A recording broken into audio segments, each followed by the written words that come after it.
Hej alle sammen og velkommen til den her video. I dag der skal vi spille Fortnite. Det er mig, der hedder MiniP2, og det er min ven Jens, som hedder Bundgas Jens.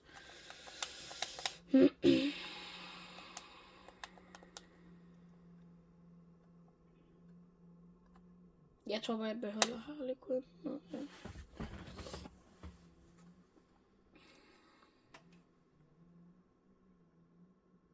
Nej, de kan ikke høre dig, Jens. Men jeg kan godt fortælle, hvad det er, du siger og sådan noget. Ej, er han usynlig? Nå, ja.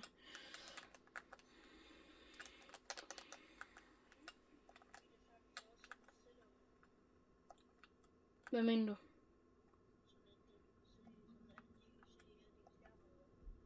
Nej, jeg bruger bare min telefon.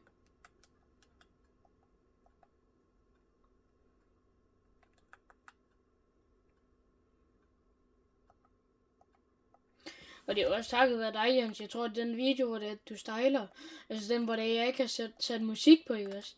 Den har faktisk fået flere likes, end den har faktisk fået flere likes, end den, som der er musik på. Ja. Den har 9.837 visninger. Ja, så har den 87 likes. Tror det var. Vi lander ikke, hvor det er Dan World. Skal vi lande der?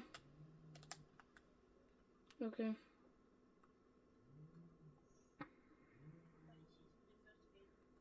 Ja.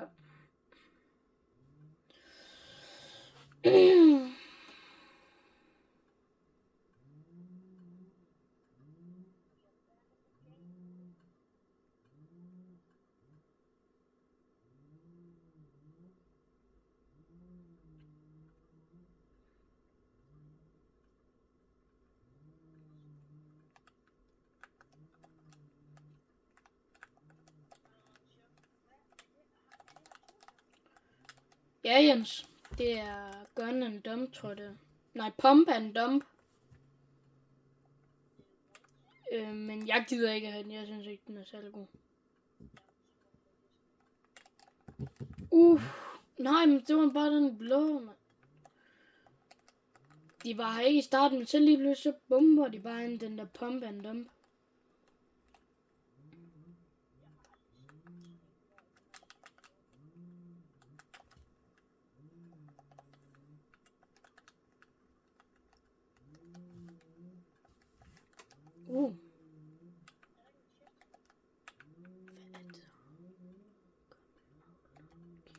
Jeg har fået et eller andet keycard.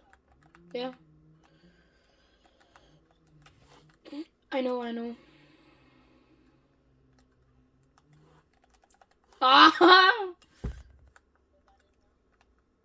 Ej, den er ikke særlig god. Eller jeg synes i hvert fald ikke, den er særlig god. Jens, prøv at komme.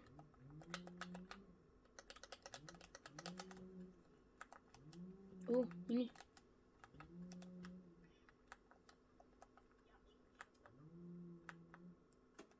Jeg tager bare den der shotgun.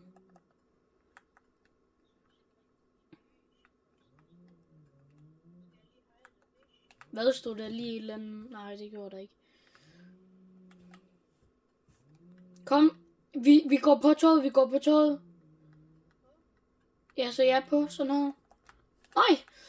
Løb. Hej Fishman. Ask about. Tak.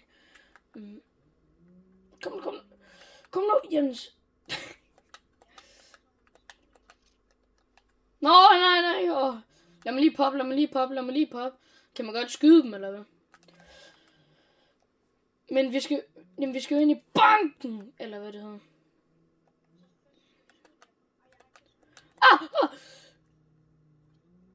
Jens, jeg gider ikke dø af dem. Jeg gider ikke dø af dem. Jeg skal have noget, Jens. Du har dem, ikke også?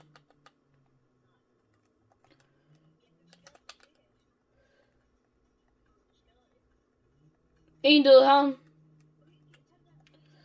Ja, jeg har taget det. Wow, ned. Så nu har vi chancen. Jamen, jeg skal først lige have den anden. Jens! Ah!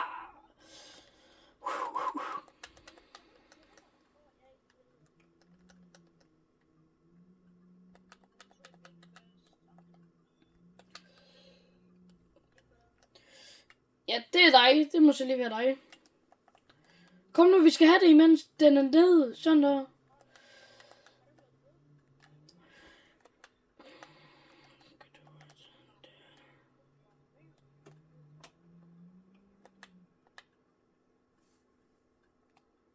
Jamen, når man skal skyde den. Jens, skyde den. Nå, ja.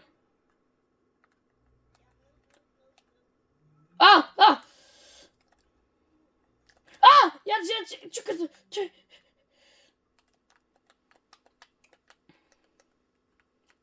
Jens, du har dem, ikke også? Jo. Hallo, der skal også være våben til mig. Ja, hvad betyder? Kæft, jeg er dårlig til at skyde. Ja. Jens, du er ved at blive dræbt. Har du ikke nogen SMG-skud, hvis du ikke selv skal bruge? Ja, kan du så i hvert fald give mig lidt? Hvor mange har du? Ja. Jens, trykkede du? Ja, det er nok rigtigt. Hvor? Okay. Men hvordan kommer vi så ned?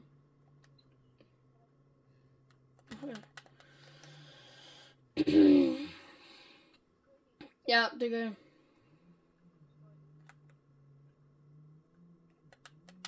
Altså, jeg har Mythic.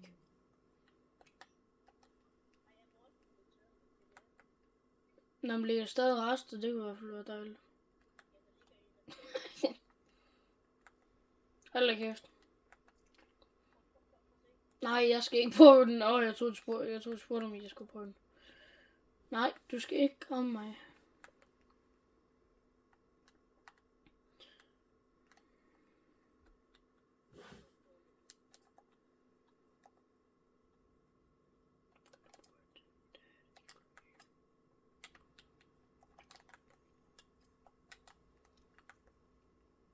Kom, Jens.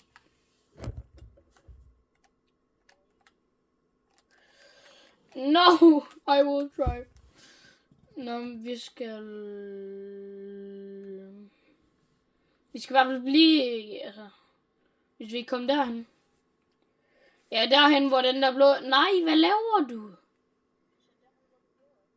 Ja, det er den anden vej. Ikke den blå, din idiot. Den lyserblå. Ich bin ein idiot.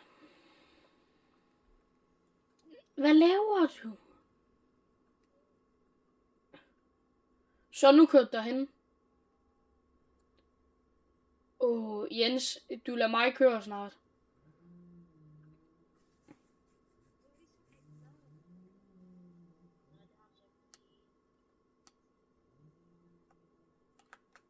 Optager mig, så dræb ham.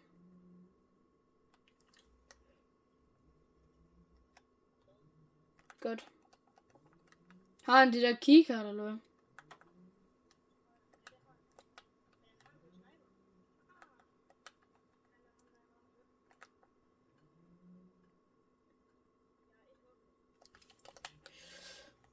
Ja, Jens, du siger, han ramte. Jeg fik crown.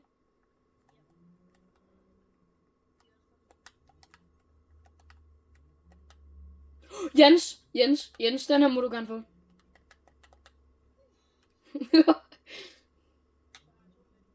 Jens! Jeg bliver ramt. Jeg skal ind i den her.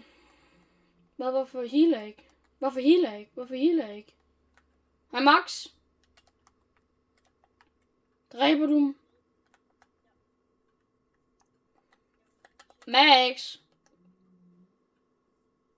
Max, han siger ikke noget. Nå, det er fordi vi er i in-game chatten, eller hvad? Hallo, han må gerne være med. Jo, vi er jo in-game, vi er inde i et spil. Nej, men det er lobby chatten. Jeg går hen og aktiverer det og kigger.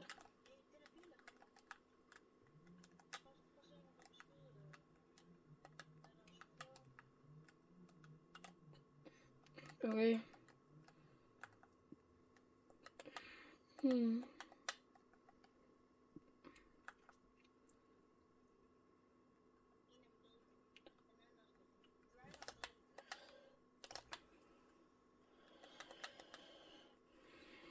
Ja.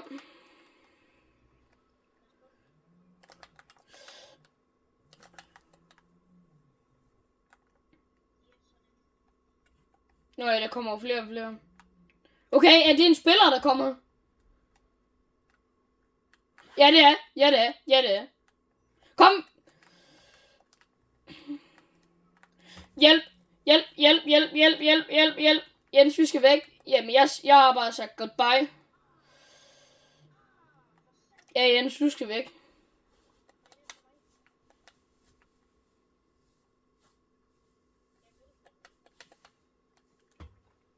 Jeg prøver simpelthen, jeg kan ramme for afstand. Godt. Jeg kommer ind igen.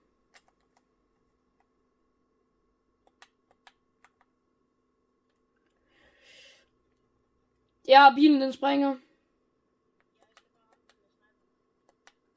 Rammer du den? Ja, han død. Nej.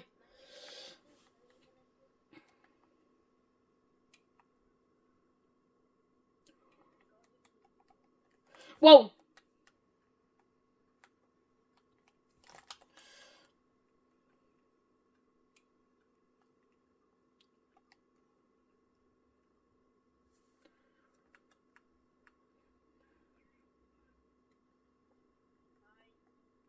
Altså Jens, der ligger nogle våben hernede. Jeg går hen imod ham.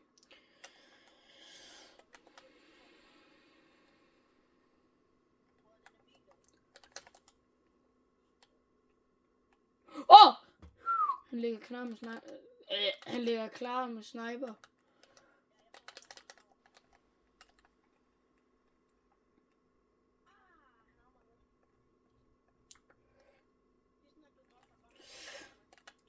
Ja, det er godt nok.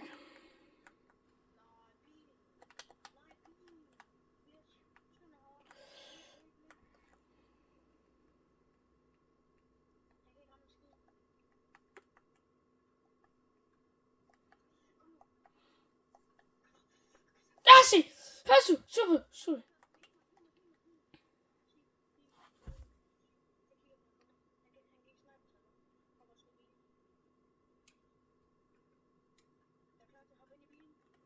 Ja, Jan. Jens, vi skal herhen af. Jo, Jens, du skal jo ikke køre ud i stormen. Hvad laver du?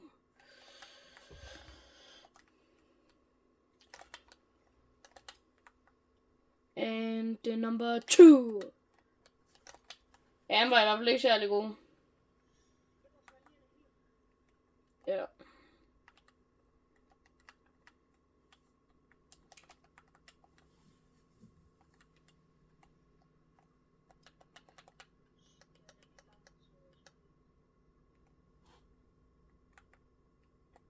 Vi skal ikke op på øen.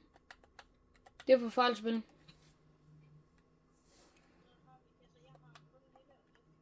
Jeg har Mefik og Mefik.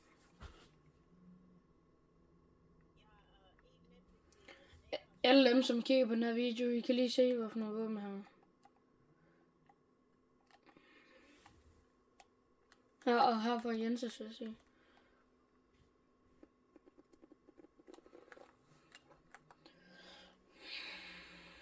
Ja, det er vores loadout.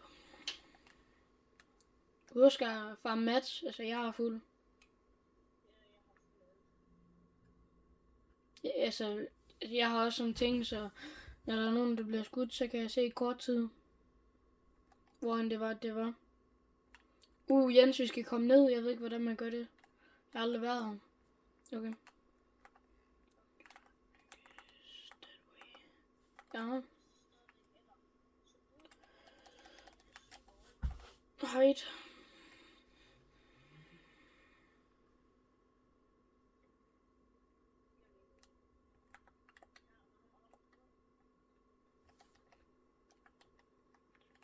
Wow.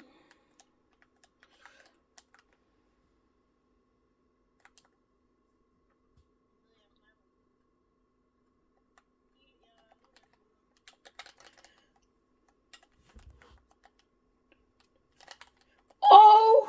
Jens. jeg fik så er det ikke sniper. Nej, den her.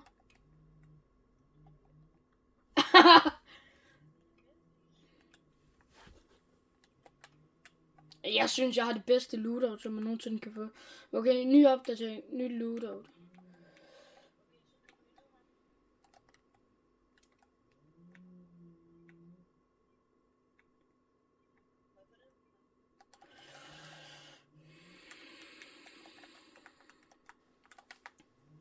Hvad er der, Jens?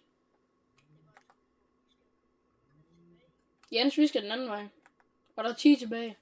Hvis vi vinder, så får jeg legit et crown win. Nej, men jeg fik så også en crown for en. Det var ikke, fordi jeg havde det liggende.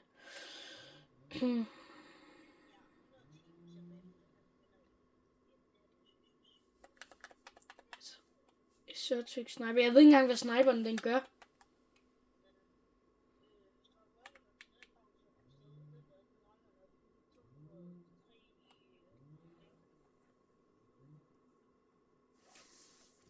Jeg ved ikke, hvad den gør.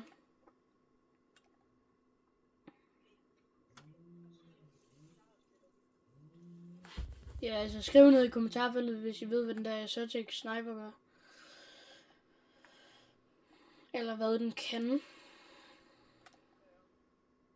Ja. Så lad mig lige komme ind og læse. Okay, den skader Revers 138. Den reloader okay hurtigt. Den er ikke så hurtig. Okay, vi... Øj, den gør det, den markerer. Når jeg skyder derop. Prøv at se. No. Ej, ja. Shit. Bagfra os. Øj, jeg er så slidt. Jens, du har min røggøs. Har du et eller andet healing, eller sådan noget HP? Sådan noget grønt? Kom ind. Jamen, hallo, skynd dig. Ja, jeg får brug for medkit. Du har ham, ikke også? Ja, du har personen, mener jeg. Så er jeg færdig. Jeg skal bare lige have loadet, inden du gør noget. Åh nej, ud.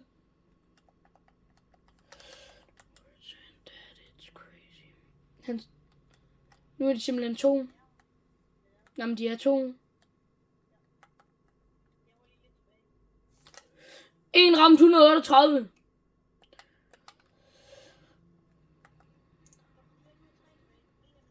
Øj, der er en, der er cracked. De begge to, de er meget slidt.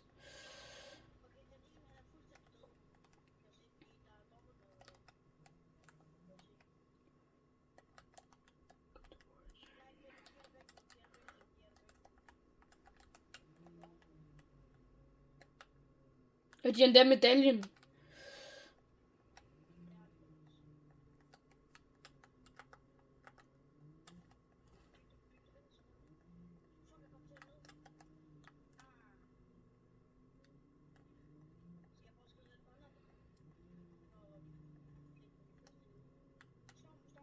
Storm!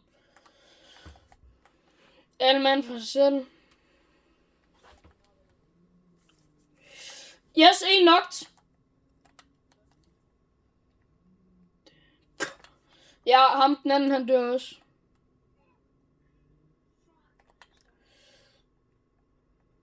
Yes, Jens, der ligger crown til dig, og der ligger medkit ud, og der ligger det fint.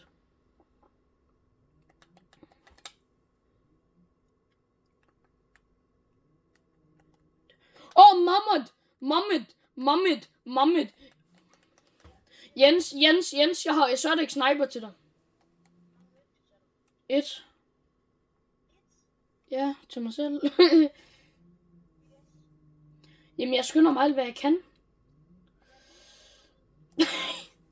Ja, det var så lidt dumt. Jamen, jeg tror godt, vi kan nå det. Jamen, nej, Jens, der er sådan der. Jeg er ligeglad. Jeg skal bare skynde mig.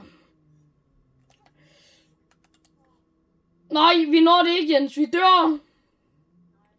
Jo, jeg gør. Jens, du redder mig, ikke også? Jens, du kommer over og tager mit reboot.